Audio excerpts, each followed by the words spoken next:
Soyez bénis. Amen. Amen. Amen. Le thème du mois dit l'homme, l'image et la ressemblance de Dieu. Alléluia. Amen.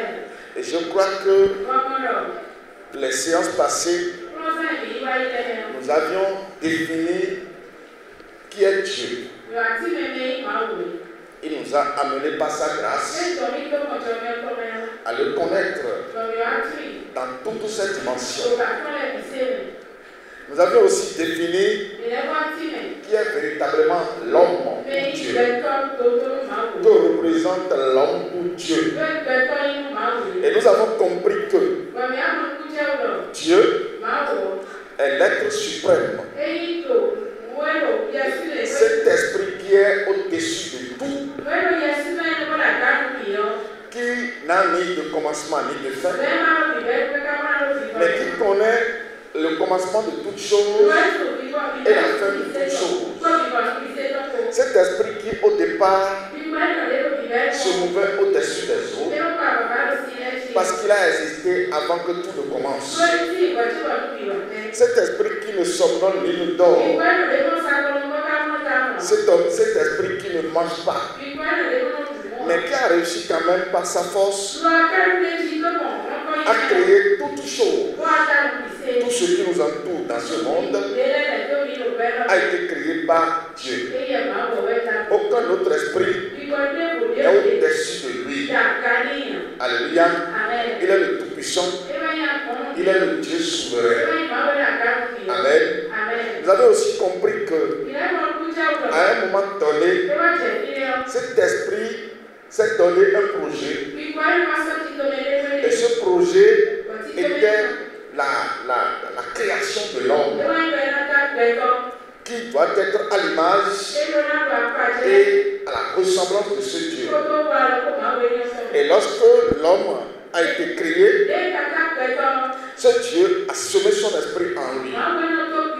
Autrement dit, l'esprit qui existait dans le spirituel, que personne ne voit, cet esprit que l'œil nu ne peut jamais voir, cet esprit qui ne somnole ni ne dort, à un moment donné s'est donné la chair humaine pour venir vivre dans ce monde, pour venir contrôler tout ce qu'il avait créé au moment où il était dans l'esprit. C'est pourquoi il dira: je suis l'alpha et l'oméga, le commencement et la fin. Alléluia. Le commencement, on a vu l'Esprit de Dieu qui se mouvait des eaux. Mais à la fin de la création, nous avons vu l'homme. Alléluia. Mieux, le 7e jour, Dieu l'a créé pour son propre repos. Amen. Si l'esprit qui au départ ne somnole ni ne dort, à un moment donné, après avoir créé l'homme, amen, s'est donné un jour de repos son lendemain, ça veut dire que à l'étape d'esprit, il ne somnole ni ne dort. Mais quand il s'est donné le corps humain, obligatoirement il doit se reposer. Alléluia. Donc nous avons vu qu'il y a un rapprochement total entre Dieu et l'homme. Dieu avait créé un rapprochement total entre lui, esprit, et l'homme incarnant l'esprit de Dieu. Autrement dit, l'homme représente valablement Dieu sur la terre. Il a fait des cieux son trône et la terre est son marchepied. Mais on n'a jamais vu un esprit marcher sur la terre. Celui qui marche sur la terre et qui laisse ses empreintes sur la terre, c'est évidemment l'homme. Amen. Donc nous sommes en train de comprendre qu'en tant qu'être humain, nous représentons valablement Dieu sur la terre. Mais à un moment donné de l'histoire, le péché a rattrapé l'homme et Dieu a été obligé de retirer son esprit Mais ce qui doit nous réjouir est qu'à un moment donné, ce même Dieu, dans sa profondeur de grâce, nous a encore ramené l'esprit qui a été retiré de nous au travers de Jésus-Christ. Amen. Et actuellement, là où nous sommes aujourd'hui, non seulement nous sommes son temple, mais nous le représentons encore dans ce titre, dans cette dimension d'Oméga. Donc, franchement, nous devons nous estimer heureux parce qu'aujourd'hui, de par cette révélation, nous avons compris que nous ne sommes plus éloignés de Dieu. Dieu n'est plus aussi éloigné de nous, mais nous sommes en Dieu et Dieu aussi est en nous. Et c'est ce que Jésus-Christ nous a promis. Il dit, si vous gardez mes paroles, je prierai mon Père. Et ensemble, nous viendrons en vous. Et vous aussi, vous serez en nous. C'est pourquoi Jésus, au moment où il était dans sa mission sur cette terre, disait souvent, je suis dans le Père est en moi. Je suis dans le Père est en moi. Et cette manière de comprendre les choses avait fait beaucoup mal aux Sadducéens, aux pharisiens et aux scribes, parce qu'ils ne comprenaient pas du tout le rapport qui est entre Dieu et l'homme. Alléluia. C'est pourquoi tu diras à celui qui est à côté de toi, tu es en Dieu et Dieu est en toi. Alors, la séance passée, il nous a amené à comprendre comment nous devons rester en lui et bénéficier de ses avantages.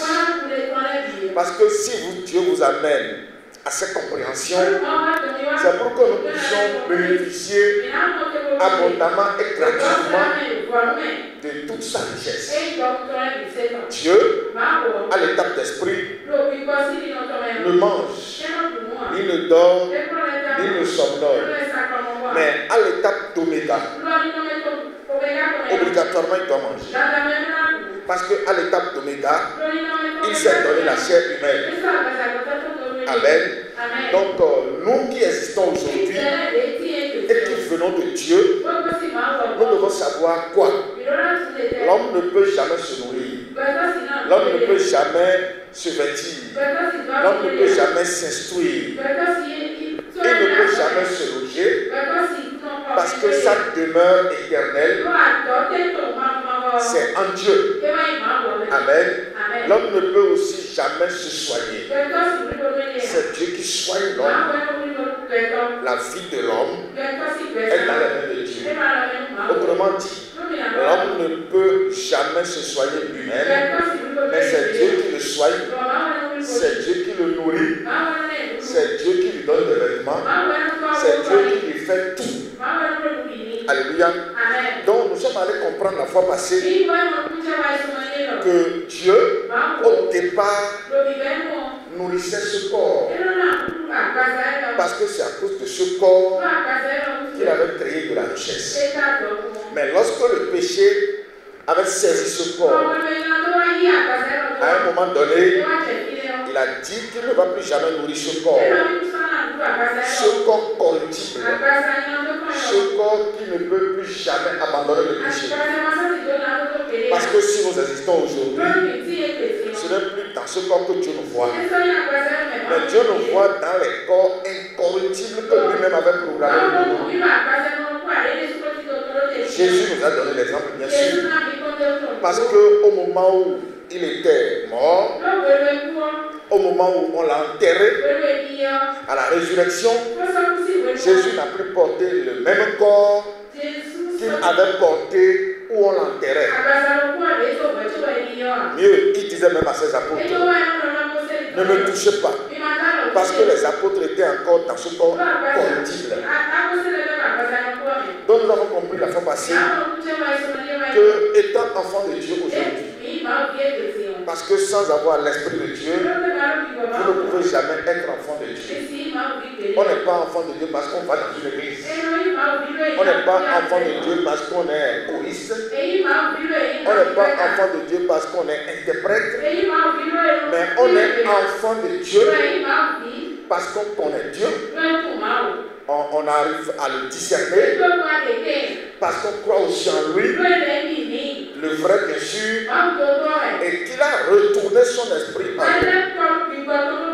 Et dans tout le temps que Jésus avait passé sur cette terre, au moment où il était dans sa mission sur cette terre, il a martelé fort ces points cardinaux que nous ne devons jamais oublier. Parce que sans comprendre ce pourquoi vous allez dans une église, amen, vous n'allez jamais bénéficier de ces avantages. Je vais dans une église parce qu'avec le péché, j'avais perdu quelque chose de très important dans ma vie. Et par la grâce que Dieu m'a offerte, je dois croire en Jésus-Christ pour que ce cadeau me revienne. Et ce cadeau n'est rien d'autre que l'Esprit de Dieu. Jésus l'a dit dans le livre de Jean 7, à partir du verset 37, il a bien dit qu'il est le porteur de l'Esprit de Dieu envers l'humanité. Dis-le-moi. Jean 7, verset 37. Oui. Le dernier jour, le grand jour de la fête, Jésus se tenant debout s'écria: si quelqu'un a soif, qu'il vienne à moi et qu'il boive. Si quelqu'un a soif, qu'il vienne à moi et qu'il boive.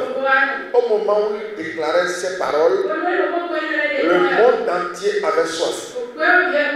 Le monde entier avait besoin de l'Esprit de Dieu. Parce que la soif ici, c'est l'Esprit de Dieu. Celui qui n'a pas l'Esprit de Dieu, sa vie sera une vie assoiffée. Amen. Sera une vie altérée.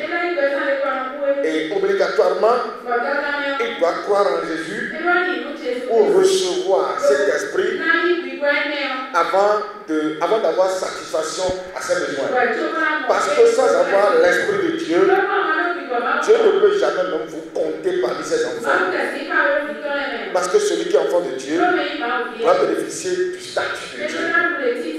Mais si vous n'avez pas l'Esprit de Dieu, vous serez toujours pécheur. Mais celui qui a l'Esprit de Dieu, il n'est plus pécheur. Mais il est devenu saint. Alléluia. Dis à celui qui est à côté de toi, si l'Esprit de Dieu est en toi, il ne t'appellera plus pécheur. Mais tu seras saint pour lui. Et à l'autel d'Oméga, tu seras appelé son très saint. Alléluia. Donc l'enfant de Dieu n'a jamais de péché. Et ne pourra jamais avoir de péché. Amen.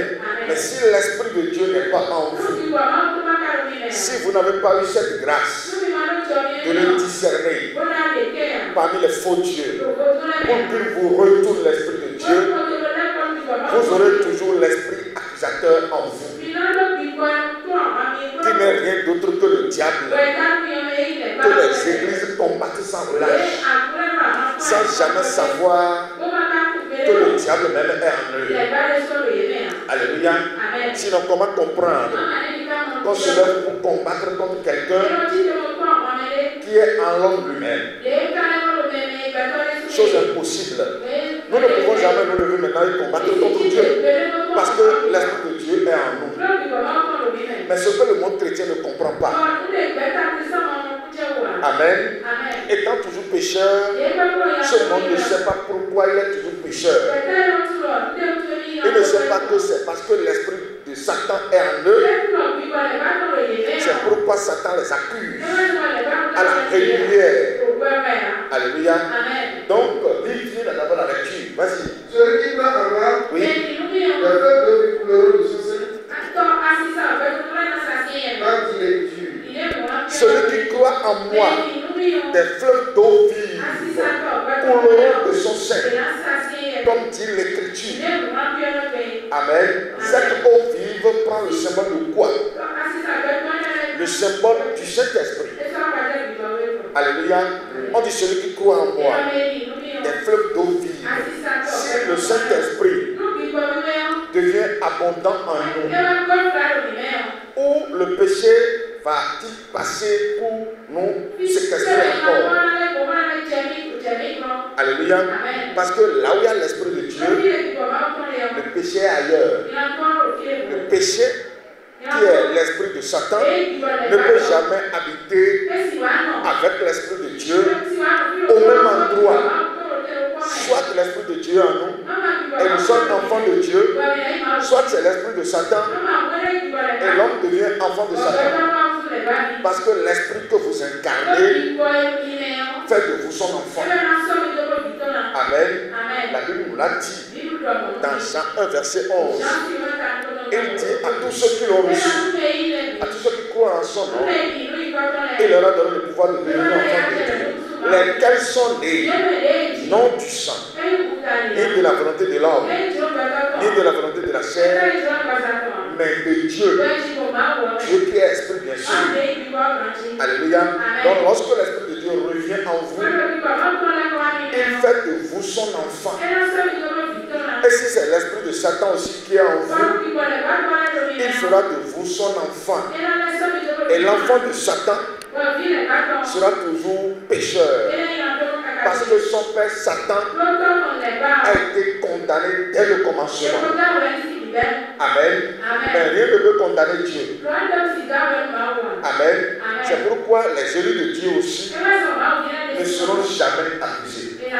Si Dieu est pour nous, qui sera contre nous? Qui accusera les élus de Dieu? C'est Dieu qui justifie. Dieu justifie qui? Il justifie simplement ses enfants. Dieu ne justifie pas le pécheur. Alléluia. Mais il justifie seulement ses enfants. Parce que lui-même est juste. Lui n'a jamais connu de péché. Amen. Donc vous devez savoir ce que Jésus est venu faire sur cette terre. Il est venu nous ramener ce que nous avions perdu de chair, très cher d'ailleurs, qui est l'Esprit de Dieu. Parce que sans cet esprit aujourd'hui, personne ne pourra avoir une vie épanouie. Oui, vas-y. Il dit cela de l'esprit que devait recevoir ceux qui croiraient en lui. Il dit cela de l'esprit que devait recevoir ceux qui croiraient en lui. Ça veut dire que lorsque vous croyez en Jésus-Christ, il y a un cadeau qu'il vous remet. Amen. Et ce cadeau n'est rien d'autre que l'Esprit de Dieu. Il vous le remet gratuitement. Il disait cela de l'esprit que devait recevoir ceux qui croiraient en lui. Oui, car l'esprit n'était pas encore, parce que Jésus n'avait pas encore été glorifié. Car l'esprit n'était pas encore, depuis Adam et Ève, en passant par les patriarches, jusqu'à Jésus, l'esprit de Dieu n'était pas encore.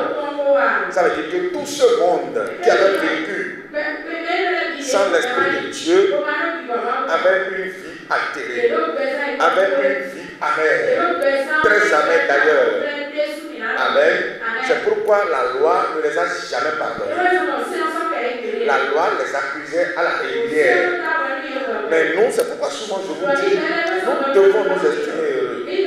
Parce qu'à l'heure où nous sommes, il y a une grâce qui nous a ouvert sa porte et qui ne dit même pas son nom. Parce que la grâce que nous vivons aujourd'hui, tout est facile pour nous. Mais ça n'a pas été comme ça pour nos patriarches. Ils se sont tracassés dans toutes les dimensions. Amen. C'est pourquoi beaucoup d'entre eux ne sont pas parvenus à bénéficier de Dieu. C'est seulement quelques-uns. Amen. Donc, nous sommes après Jésus-Christ. Ça veut dire que l'esprit est disposé, disponible. Amen. Et ce qui est paradoxal, ce qui est surprenant, malgré que Dieu a disposé cet esprit, malgré que Dieu a rendu l'esprit disponible à partir des apôtres, à l'heure où nous sommes, le monde chrétien ne l'a pas encore connu. Le monde chrétien ne vit pas encore cet esprit. Le monde chrétien n'a pas encore cet esprit en lui. Amen. C'est pourquoi ils sont toujours chrétiens pécheurs. Mais toi qui m'écoutes, toi à qui l'Éternel a accordé la grâce de le connaître, pour que tu puisses bénéficier de son esprit. Toi qui aujourd'hui vis sans péché, toi qui aujourd'hui qui peux défier les sorciers dans leur dernier retranchement, tu dois savoir que de la même manière, l'abondance de Dieu, la richesse de Dieu t'appartient à 100%. Tu as celui qui est à côté de toi. La richesse de Dieu t'appartient à 100%. Amen. Parce que Dieu nous a amenés à un niveau où nous allons finir déjà avec le péché. Personne ici, je crois bien, ne se trouble, n'est plus troublé à cause du péché. Parce que souvent le monde dit, personne ne peut vivre sur cette terre sans avoir de péché. Alléluia. Alors celui qui dit ça ne connaît pas Dieu, ni ne connaît ce que Dieu avait pensé en créant l'homme. Les premiers hommes que Dieu avait créés avaient vécu sur la terre sans le péché. Alléluia. Parce que sans le péché, l'homme doit vivre éternellement sur la terre. Dieu n'avait pas créé l'homme avec le péché. Il a créé l'homme comme lui-même, à son image et à sa ressemblance. Amen.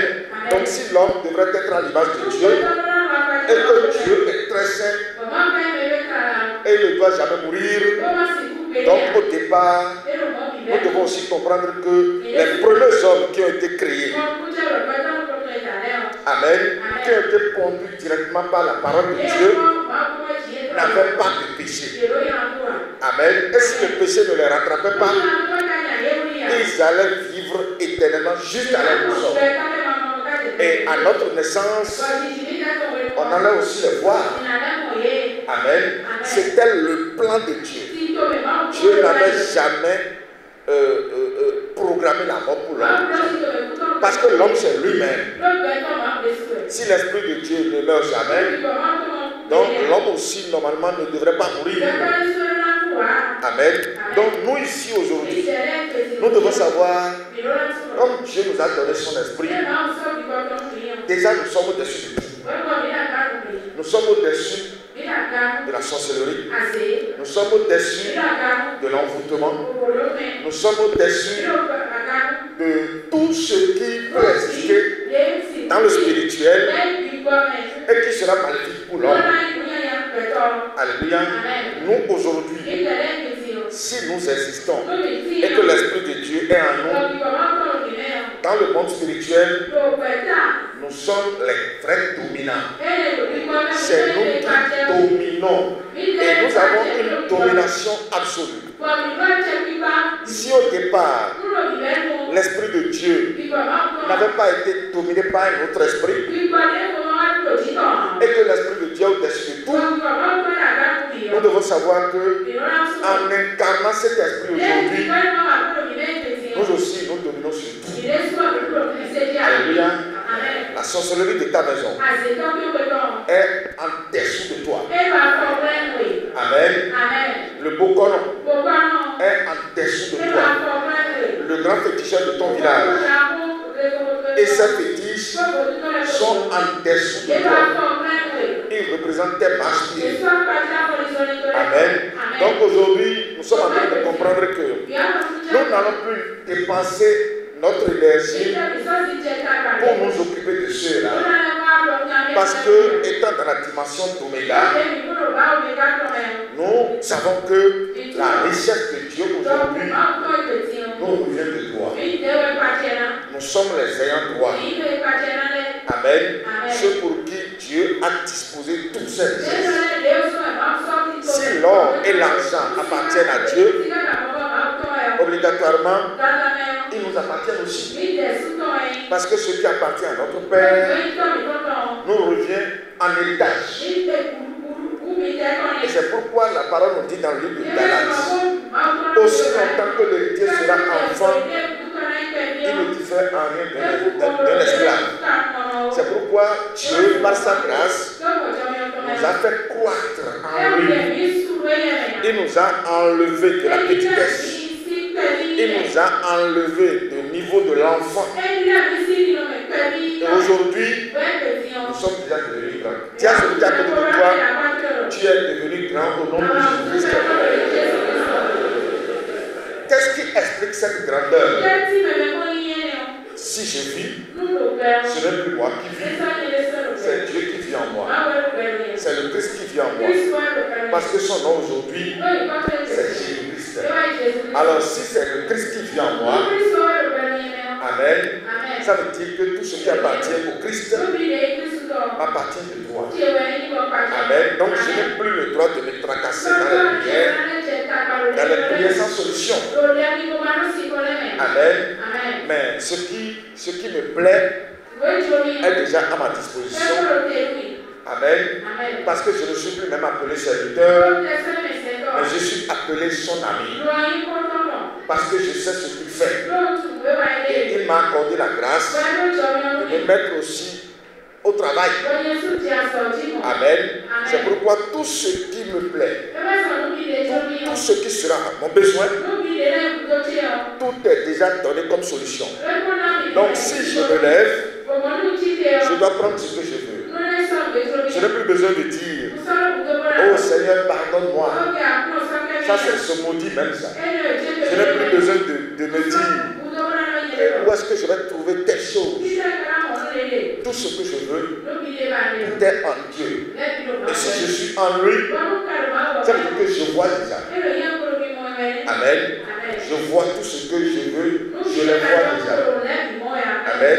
C'est pourquoi la fois passée, il nous a dit quoi? Nous ne pouvons jamais porter ce corps, alléluia, pour lui demander de nous nourrir. Amen. Je crois que ceux qui étaient aux enseignements en intersemaine vont bien comprendre ce que je suis en train d'expliquer. Le corps que nous portons ne peut jamais exister sans avoir de péché. Le corps que tu portes là, alléluia, est un corps corruptible. Et Dieu ne veut jamais le justifier. Mais Dieu a justifié notre âme en retournant son esprit en nous. Donc là où nous sommes aujourd'hui, nous portons un corps corruptible, mais nous avons un esprit incorruptible en nous. Un esprit incorruptible en nous. Amen. Alléluia. Nous avons un esprit incorruptible. L'esprit de Dieu est incorruptible. Mais dans le même temps, nous avons ce corps qui est corruptible. Et Dieu nous a dit qu'il ne va jamais nourrir ce corps. Alléluia. Alors, étant dans ce corps et ayant l'esprit de Dieu, comment nous allons faire pour bénéficier de tous les avantages de Dieu? Il nous a promis des corps incorruptibles. Dans le livre de 1 Corinthiens 15. Parce que le corps incorruptible vous donne l'enseignement de la justification. Le corps incorruptible, amen, ne connaît pas le péché. Mais le corps corruptible, qui a déjà connu le péché, enseigne à l'homme son état de péché. C'est pourquoi il dira à Adam et Ève dans le jardin de Dieu, qui vous a appris que vous êtes nés. Alléluia. Qui t'a appris que tu es né? Parce que être né veut dire être pécheur. La nudité explique l'état de péché.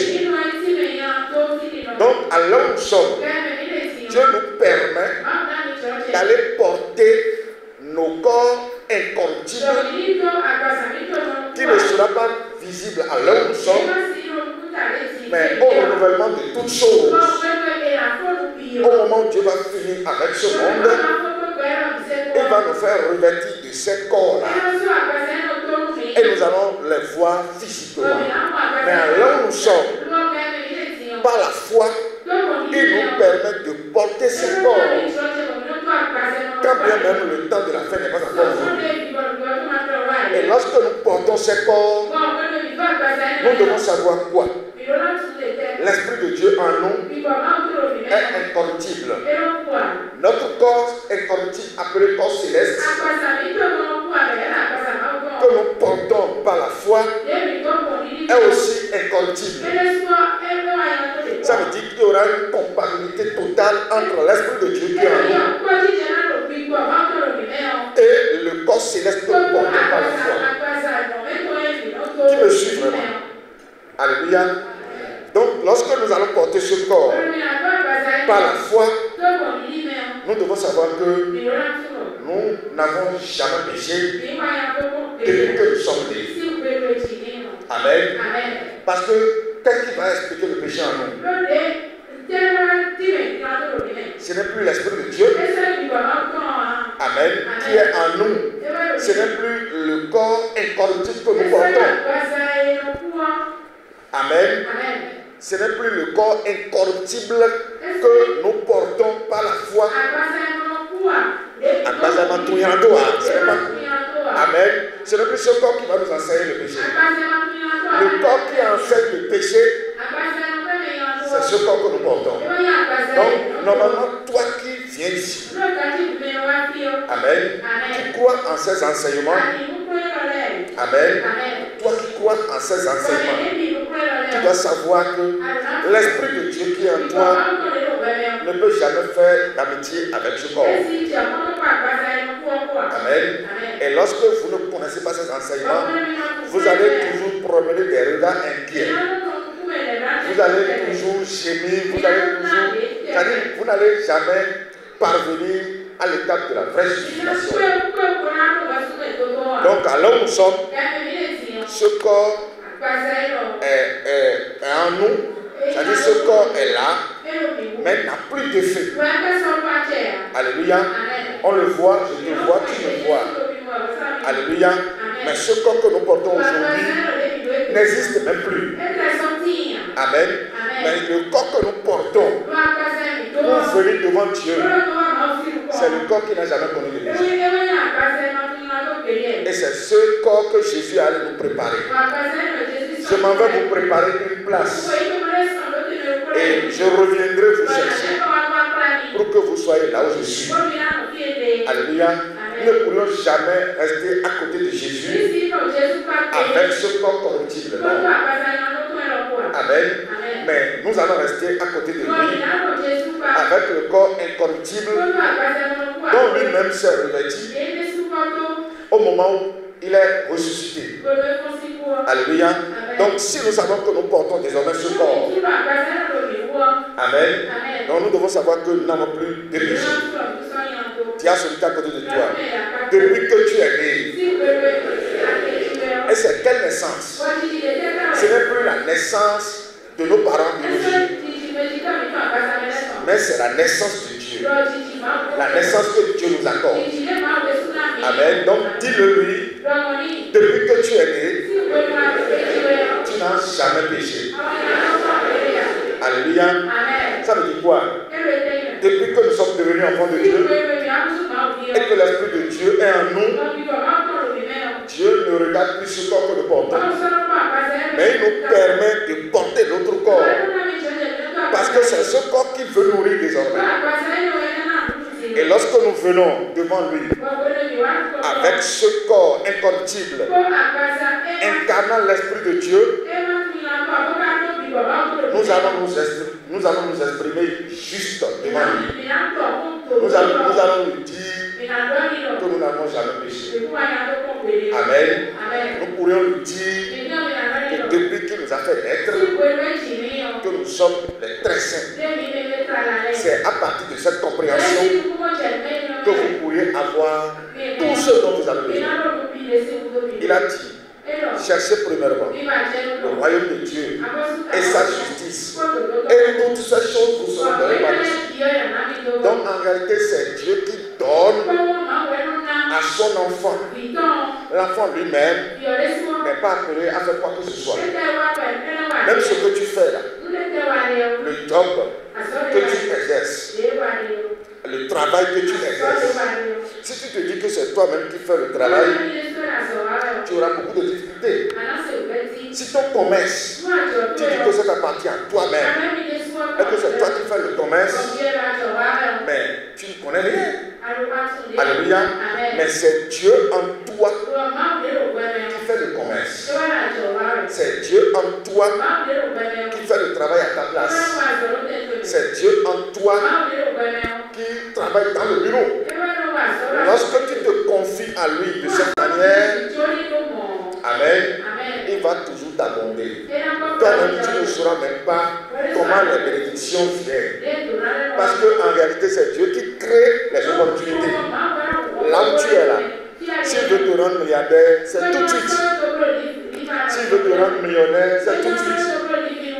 L'essentiel est qu'on le connaît. Amen. Parce que si vous ne donnez pas importance, amen, à sa connaissance d'abord, vous ne pouvez rien avoir. Parce que son peuple périt faute de connaissance.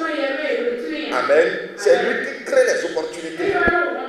C'est lui qui crée les conditions. Et souvent, si on ne le connaît pas, lorsque Dieu crée les opportunités, souvent l'enfant de Dieu se tracasse. C'est-à-dire qu'il commence par se donner de la peine inutile. Nous avons vu les exemples de Daniel dans la cour du roi. À François Badi. Nous avons vu l'exemple de Joseph. Quand Dieu veut élever son enfant, alléluia, il crée toujours des opportunités qui au départ semblent toujours être perturbateurs. Amen. Mais en réalité, la fin amène toujours l'homme ou l'enfant de Dieu dans la grâce. Quand vous lisez Joseph, au moment où on l'a jeté en prison, qu'est-ce qu'il a fait? Qu'est-ce qu'il a fait? Il n'a rien fait. Alléluia. Si Joseph ne savait pas qu'à la fin, Dieu va le lever dans la cour de Pharaon, il peut commencer par se lamenter. Il peut commencer par se plaindre. Amen. Il peut commencer par se dire, mais pourquoi j'adore Dieu? Et Dieu m'a créé des problèmes. Pourquoi Dieu m'a abandonné? Et on m'a attrapé. On m'a accusé innocemment. On m'a jeté en prison. Amen. S'il commençait par se plaindre de cette manière, Dieu allait annuler l'occasion. Amen. Et rapidement va le sortir de la prison. Mais il n'aura toujours rien. Il sera toujours soumis à Pharaon, soumis aux intendants. Il sera toujours, bref, esclave. Mais pour le lever, il a créé d'abord la condition.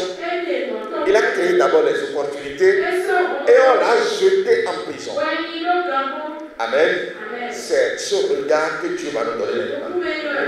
Ce sont ces yeux que Dieu va nous ouvrir maintenant. Parce que nous n'avons pas encore ces ouvertures-là. Celui qui ne rentre pas dans l'idolâtrie, quel que soit ce qui va venir à lui, il doit savoir que la fin, c'est le bonheur pour lui. Alléluia. Est-ce que Dieu peut nous faire du mal? Amen.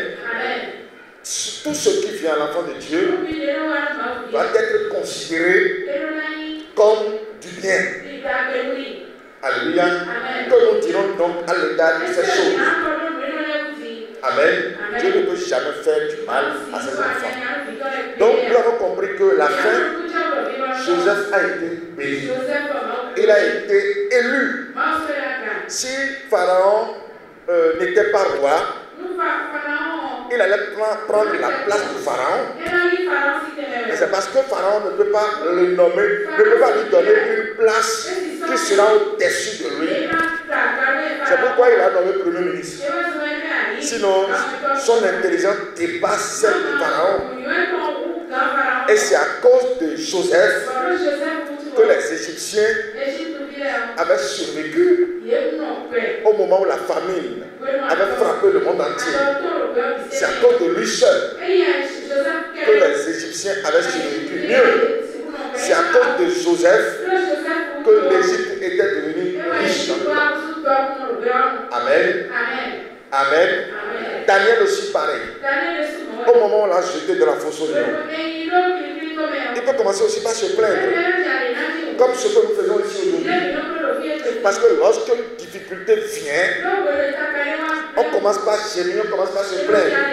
On commence par demander à Dieu, mais pourquoi tu me fais ça? Pourquoi tu me fais ça? Oh Dieu, je t'adore, mais pourquoi tu me fais du mal? Amen. Celui qui agit de cette manière, il est encore petit. Alléluia. Il est encore enfant. Mais il doit parvenir d'abord à l'étape du fils. Il doit venir d'abord à l'étape de cette grandeur. Il doit incarner cette grandeur d'abord. Parce que l'oméga n'est pas un petit enfant. L'oméga, c'est celui qui connaît profondément Dieu. Celui qui connaît Dieu dans toutes ses dimensions. Celui qui connaît rapidement ce que Dieu fait. Parce que si Dieu veut te bénir et que tu ne le sais pas, la bénédiction ne viendra jamais. Jamais. Parce que ce qu'il veut te donner, c'est à toi d'abord de le savoir. Lorsque tu le sais, obligatoirement la chose doit venir. Mais si tu ne le sais pas, ça ne peut pas venir. Amen. Daniel, au moment où on l'a jeté dans la fosse au lion, lui-même savait que les lions ne pouvaient rien lui faire. Alléluia. Mais il adorait Dieu. Et quelle a été la décision du roi? La décision du roi était aller contre l'adoration qu'il donnait à Dieu. L'adoration qu'il donnait à Dieu. Le roi avait érigé une statue et a donné quel ordre? Dans l'espace d'un mois, on ne doit jamais voir personne adorer autre Dieu à part la statue. Daniel était enfant de Dieu. Comme toi aussi tu es enfant de Dieu. Si on te disait d'adorer une statue, je crois que tu vas dire non. Donc Daniel savait qu'il était le seul visé dans cette affaire. C'est lui qu'on avait visé. Alléluia. Si Daniel ne connaissait pas Dieu et ne connaissait pas la fin de cette histoire déjà, il allait commencer par se plaindre aussi, comme nous le faisons aujourd'hui. Alors que c'est Dieu qui a programmé tout ce temps. Tout ce qui se passe là, tout est venu de Dieu. C'est le plan de Dieu. Amen. C'est lui qui a ordonné à ce que les sages de Babylone aillent comploter contre lui, Daniel. Alléluia. Mais au moment où l'édit a été publié, Daniel a augmenté les séances de l'adoration qu'il donnait à Dieu. Avant, il adorait Dieu peut-être une fois par jour. Mais au moment où l'édit a été publié, il a décidé désormais d'adorer Dieu 3 fois par jour. Matin, midi, soir. Et ses compagnons, ses ennemis qui ont comploté cette affaire contre lui, sont venus le surprendre en adoration. Alléluia. Amen. Ils sont venus le surprendre. Et ils sont allés faire le rapport au roi. C'est pourquoi on l'a arrêté et on l'a jeté dans la fosse. Mais une fois dans la fosse, les lions ont commencé par le caresser. Les lions ont commencé par le caresser. Et le lendemain, le roi est venu et l'a appelé. Et il a dit oui, je suis là. Parce que mon Dieu que tu ne connais pas a bandé la bouche au lion, si bien qu'ils m'ont encore adoré. Le roi dit tiens. Il dit d'accord, on va aussi tester le Dieu de ceux qui ont comploté contre toi. Ils lui ont donné une échelle, il est sorti. Et à sa sortie, on l'a fait quoi? On l'a nommé dans la cour du roi. Amen. Il a été élevé. Lui savait que Dieu voulait le lever. C'est pourquoi il avait amené cette affaire. Lorsqu'on a jeté ceux qui ont comploté contre lui dans la fosse, les lions les ont déchirés un à un. Ça veut dire que Dieu voulait élever son fils Daniel et tuer ceux qui complotaient contre lui. Qui me suit vraiment? Amen. C'est-à-dire que là où tu es, Dieu a 1001 manières, il a 1001 occasions de te faire riche. Alléluia. Mais à condition que tu comprennes que le Dieu qui est en toi ne peut jamais te faire du mal. Alléluia. Lorsqu'il ferme une porte devant toi, tu dois savoir qu'il veut ouvrir une autre qui sera plus grande. Amen. Lorsqu'une porte se ferme devant toi, tu ne dois pas commencer par te lamenter pour dire: oh Dieu, qu'est-ce que je vais manger? Qu'est-ce que je vais faire? Et si ce boulot se gâte maintenant, oh, je vais chercher encore le boulot. Voilà que le boulot n'est pas facile à trouver. Qui te dit que tu dois travailler d'abord? Amen. Amen. Lorsqu'une porte se ferme devant toi, est-ce que tu as besoin de prier? Dieu ne te dit pas de prier d'abord avant qu'il ne te donne à manger. Non et non. Amen. Qui a prié avant que Dieu ne fasse l'agriculture? Au moment où Dieu avait fait l'agriculture, l'homme n'était pas encore venu à l'existence. L'homme n'existait pas encore même dans le temps. Mais Dieu avait déjà fait ce qu'il doit manger. Il a déjà tout programmé pour lui. Et lorsque l'homme est venu à l'existence, il a tenu par la main et il a montré ce qu'il doit manger. Il dit: ça là, c'est une nourriture pour toi. Amen. Une maman qui porte son enfant dans son sein. Une maman qui porte son enfant dans son sein. Amen. L'enfant fait quoi? L'enfant fait quoi? L'enfant, est-ce que l'enfant prie Dieu? Est-ce que l'enfant a pris la maman? Alléluia. Mais à sa naissance, comment les seins de la dame, c'est-à-dire de la maman, arrivent à porter de lait? Ça veut dire qu'au moment où l'enfant était dans le fœtus, alléluia, Dieu sait que quelqu'un vient déjà. Il sait que quelqu'un vient, est très important, qui doit manger. Amen. Et déjà, il prend soin de celui-là. C'est lui qui change la grosseur des seins. C'est lui qui met de l'eau, c'est-à-dire du lait dedans. Oui ou non? Ce n'est pas la dame même, la maman même qui fait quoi que ce soit. Lui, la maman constate seulement le changement du poids de ses seins. Mais ce qui se passe à l'intérieur, elle-même ne connaît rien. Ce qui se passe à l'intérieur des seins, l'enfant qui vient au monde ne connaît rien. Mais lorsque l'enfant vient au monde et on lui donne le sein à téter, amen, qui lui donne cet enseignement-là? Lui-même qui lui a donné la manière dont il doit téter. Pourquoi il ne repousse pas le sein en faisant? Pourquoi il ne fait pas ça? Pourquoi il sait qu'on doit tirer le lait dans le sein? Tout ça là, c'est Dieu qui lui donne cet enseignement. C'est Dieu qui lui a appris déjà qu'en réalité tu dois sucer, tu dois tirer le lait. Et en tirant le lait, tu dois l'avaler. Qui lui a dit qu'en tirant le lait, il faut l'avaler? Mais c'est Dieu qui lui a donné cet enseignement. Amen.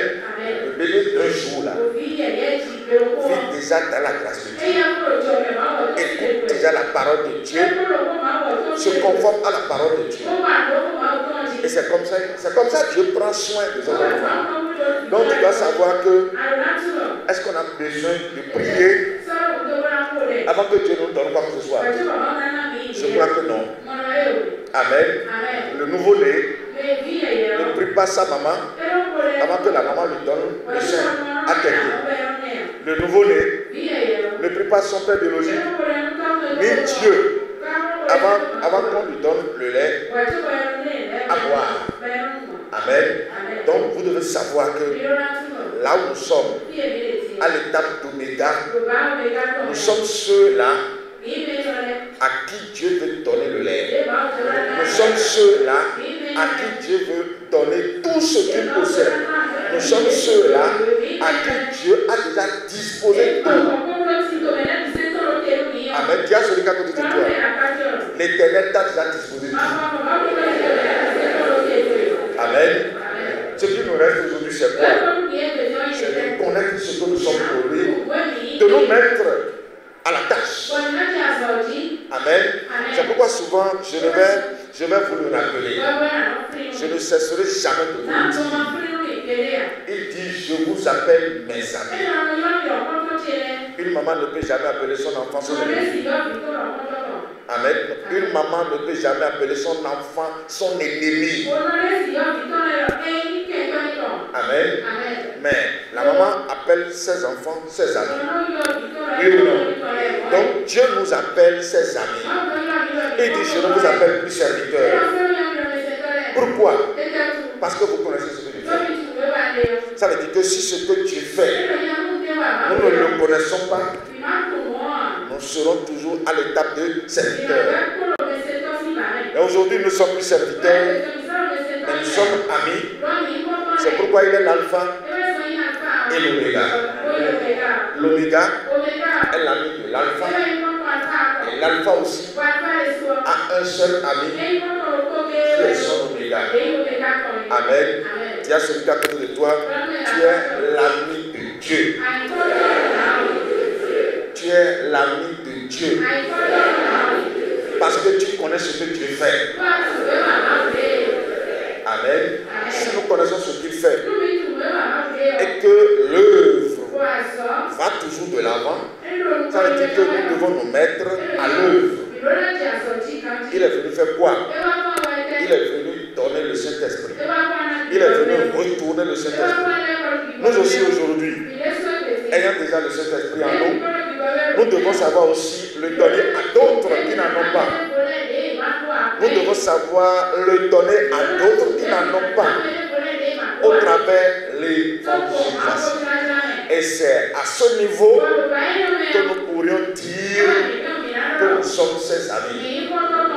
Parce que nous connaissons ce qu'il fait et nous nous sommes donnés aussi à aller à la tâche. Alléluia. Donc c'est pourquoi quiconque ici, amen, parce que je le dis souvent, personne ne peut rester ici sans ouvrir son chantier spirituel. Parce que l'évangélisation aujourd'hui, Dieu nous a permis de passer par la masse média. Alléluia. Parce que après les radios, bientôt, nous allons commencer par chercher les chaînes de télévision. Nous allons commencer par chercher des programmes sur les chaînes de télévision. Alléluia. Pour permettre aussi à ceux qui n'aiment pas écouter les radios, et c'est seulement les télévisions qui regardent, de bénéficier aussi de ces enseignements. Alléluia. Donc si tu es ici, tu dois savoir qu'il y a ce chantier qui est ouvert à tout le monde. Et ce chantier s'impose à tout le monde. C'est obligatoire. Ne crois pas que tu es venu au milieu des prieurs. Nous avons des veilleurs prieurs. Il y a des entités qu'on appelle les veilleurs prieurs. C'est eux qui prient pour nous. Amen. C'est des entités qui sont dans la cour céleste. C'est les anges de Dieu. Des veilleurs prieurs. Ceux-là, ils utilisent les 4 veilles de jour et les 4 veilles de la nuit. Parce qu'une journée est divisée en 4 parties. Une nuit aussi est divisée en 4 parties. Alléluia. Donc il y a les veilleurs prieurs qui s'occupent chacun de ses veilles, c'est-à-dire de ses parties, pour prier pour nous. C'est pourquoi pourquoi dans Apocalypse 5, à partir du verset 10, la parole dit, tu as fait d'eux un royaume des sacrificateurs pour notre Dieu et ils règneront sur la terre. Amen. Et après, on a dit, il y a des anges qui sont dans les cieux, les créatures qui sont dans les cieux, sur la terre, sur la terre. C'est eux qui disent. Amen. C'est eux qui programment tout ce que nous voulons. Nous-mêmes, nous ne programmons rien. Parce que nous sommes Dieu. Nous sommes Dieu. Nous sommes Oméga. Alléluia. Donc tu dois savoir que si tu es ici, tu t'abandonnes à Dieu. Parce que c'est Dieu qui doit faire tout à ta place. Ce n'est pas toi-même qui va faire quoi que ce soit. Dans ce que tu fais au travail, c'est lui qui est au centre. Ce qu'on te recommande, c'est ce que tu dois faire. Amen. Tu dois savoir que l'évangélisation ici s'impose à tout le monde. Celui qui va se rendre rebelle vis-à-vis de cette recommandation est en train de tirer sur lui-même. Et de sur le garçon de Dieu. Alléluia. Parce que lorsque Dieu vous donne des recommandations et vous ne voulez pas les accomplir, il vous classe dans les rebelles. Et personne au milieu de nous ne sera appelé rebelle. C'est pourquoi tu as celui qui est à côté de toi. Mets-toi au travail. Et l'Éternel te donnera ce que ton cœur désire. Donc l'évangélisation aujourd'hui ici est obligatoire. Ne crois pas que tu es venu avec des problèmes au dos et nous allons prier. Alléluia. Ce n'est pas la prière qui ennuie les problèmes. L'homme a des problèmes parce qu'il n'a pas l'esprit de Dieu. C'est tout le jeu. Alléluia. L'homme a des problèmes. L'homme a soif parce qu'il n'a pas l'esprit de Dieu. Lorsque l'esprit de Dieu revient en vous, vous devenez enfant de Dieu. L'enfant de Dieu doit savoir comment travailler pour son Père. Et travailler pour son Père, c'est pouvoir multiplier cet esprit qui est en toi dans d'autres vies. C'est pourquoi il nous dira, vous êtes le sel de la terre et la lumière du monde. Alléluia. Donc si vous êtes au boulot, si vous vous donnez à la tâche, quel que soit ce que vous allez demander, il vous l'accordera. Alléluia. Demandez et l'on vous donnera. Frappez, on vous ouvrira. Cherchez et vous trouverez. Vous avez déjà cherché? Ou bien vous avez cherché le royaume et sa justice. C'est la justice maintenant que vous allez accomplir et toutes ces choses vous seront données par Dieu. Amen. Lorsque vous accomplissez la justice, vous n'avez plus besoin de frapper. Vous n'avez plus besoin de demander. Parce que, étant dans le secret, il sait de quoi vous avez besoin. Qui me suit vraiment? Amen. Second point, je voudrais vous donner un avertissement.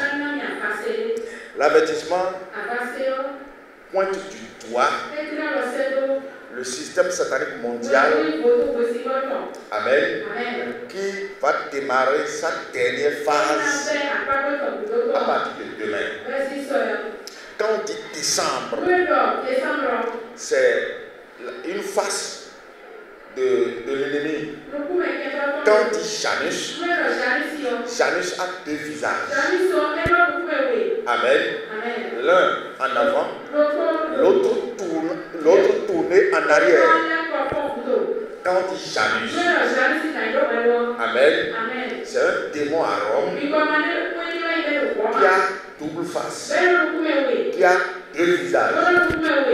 L'un tourné en avant, l'autre tourné en arrière. Amen. Lorsqu'on dit janvier, c'est le premier visage, la première face. Amen.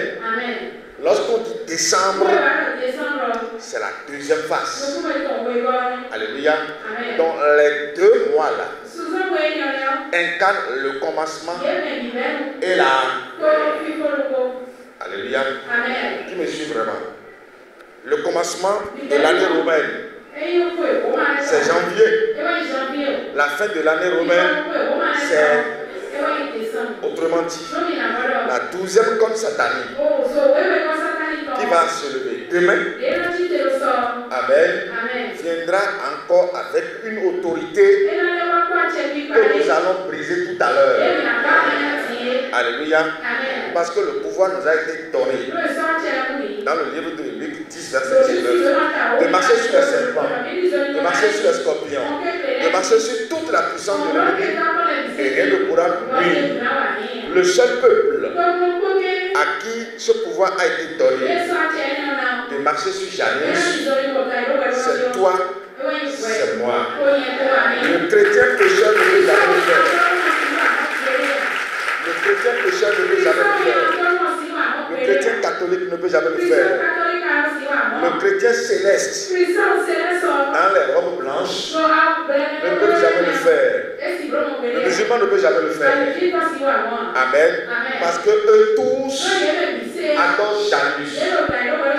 Vous ne pouvez pas être en train d'adorer quelque chose et avoir encore le pouvoir de le détruire. Amen. Parce que quand vous adorez quelque chose, tout le pouvoir que vous avez est soumis à celui-là. Amen. Donc nous devons savoir que c'est à nous. Amen. Le seul peuple qui appartient en propre à Dieu, c'est à nous que Dieu a accordé le pouvoir de détruire, de marcher sur ce démon au nom de Jésus. Amen. C'est pourquoi tout à l'heure nous allons lancer certaines requêtes. Mais ce qui va sortir de notre bouche tout à l'heure sera accompli à l'instant même. Alléluia. Donc si tu le sais ainsi, tu dois savoir comment te retirer de leur abomination. Parce que célébrer 25 décembre, ou l'appeler la fête de Noël, est une abomination notoire devant Dieu. Amen. Et c'est une abomination qui amène l'homme en enfer. Jésus n'est jamais né un 25 décembre. D'ailleurs, même il ne connaît pas le mois de décembre. Personne n'a connu sa date de naissance. Parce qu'il n'est pas né dans un hôpital. Amen. Amen. Aucune sage-femme, aucun médecin n'était témoin au moment où il était né. Parce qu'il est Dieu. Alléluia. Donc, 25 décembre était une fête païenne. Donc, toi qui vas te lever tout à l'heure avec nous et qui va détruire ce démon avec nous, tu dois savoir que jamais tu ne vas encore t'ajouter à son peuple. Amen. Le peuple qui l'appartient, tu ne vas jamais t'ajouter à ce peuple. Tu ne vas jamais participer à ces abominations. La célébration de la Noël ne te concerne à rien. La célébration de janvier ne te concerne à rien. Amen. Parce qu'à partir du 17 décembre tout à l'heure, vous allez voir le changement. Parce que c'est à partir du 17 que les rituels commencent. Amen. Les rituels sataniques mondiaux, c'est à partir du 17 décembre. Vous-même, je vous prends témoin. Écrivez la date. À partir du 17 décembre, vous allez voir que les rituels vont commencer. Un peu partout.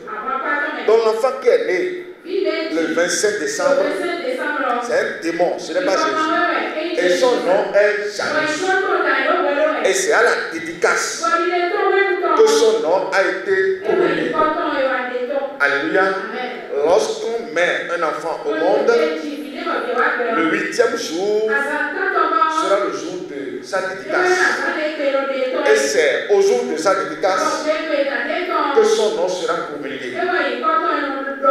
Amen. Si c'était Jésus qui était né le 25 décembre, 25, 26, 27, 28, 29, 30, 31, 1er, ça fait les 8 jours. Normalement, si on vient le premier, Amen, c'est son nom qui doit être promulgué. On doit dire Jésus. Mais on a sorti le nom du Fils et c'est son nom qui est Janus. Et Janus vient de janvier. Alléluia.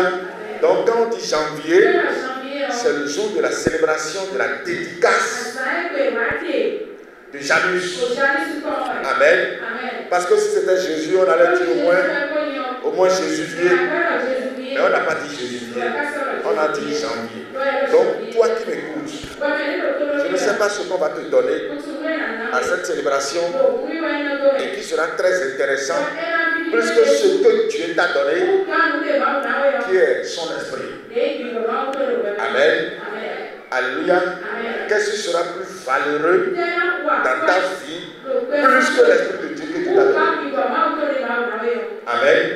Donc tu dois savoir que cette célébration ne te concerne ni ne te concernera aussi en rien.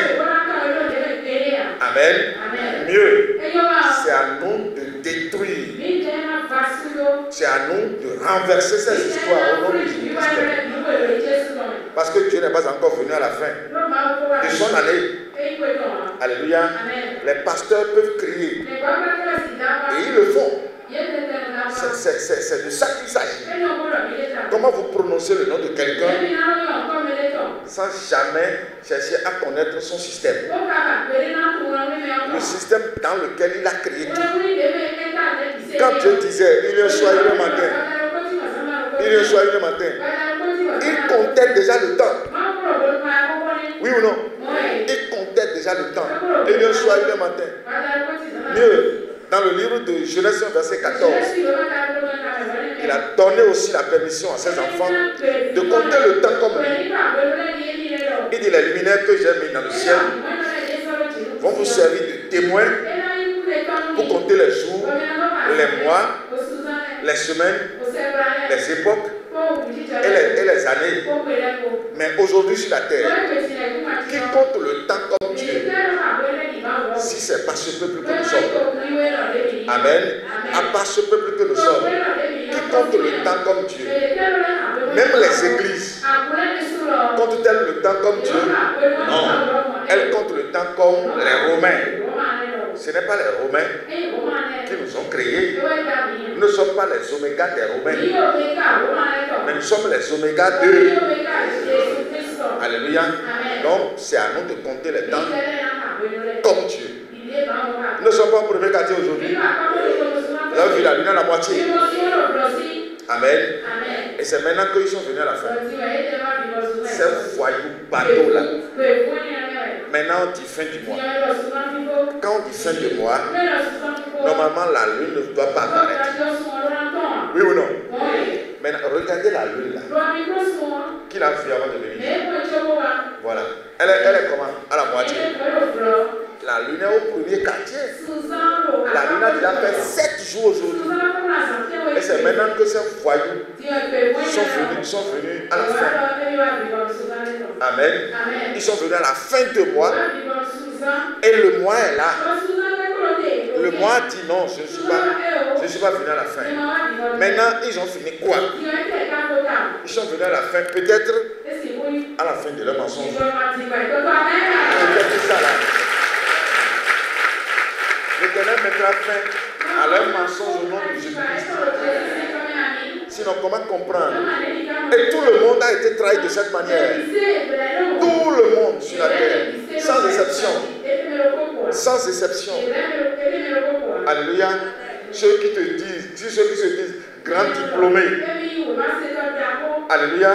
Ceux qui se disent bac plus 7, bac plus 20, sont tous trompés. Amen. Ils vont tous dire lundi, mardi, mercredi, janvier jusqu'en décembre. Alors que Dieu n'en fait pas cas. Alléluia. Donc, toi qui comprends Dieu, qui comprends les préceptes de Dieu, tu dois savoir que tu ne vas jamais suivre ces voyous. Parce que c'est des voyous, bien sûr. Les voyous sont lendemain meilleurs. Mais l'Éternel t'a accordé la grâce. Amen. Je le dis toujours, ils ne seront jamais pardonnés. L'Éternel t'a accordé la grâce, il t'a pardonné et il s'est révélé à toi. Et désormais, il a fait de toi son oméga au nom de Jésus. Amen.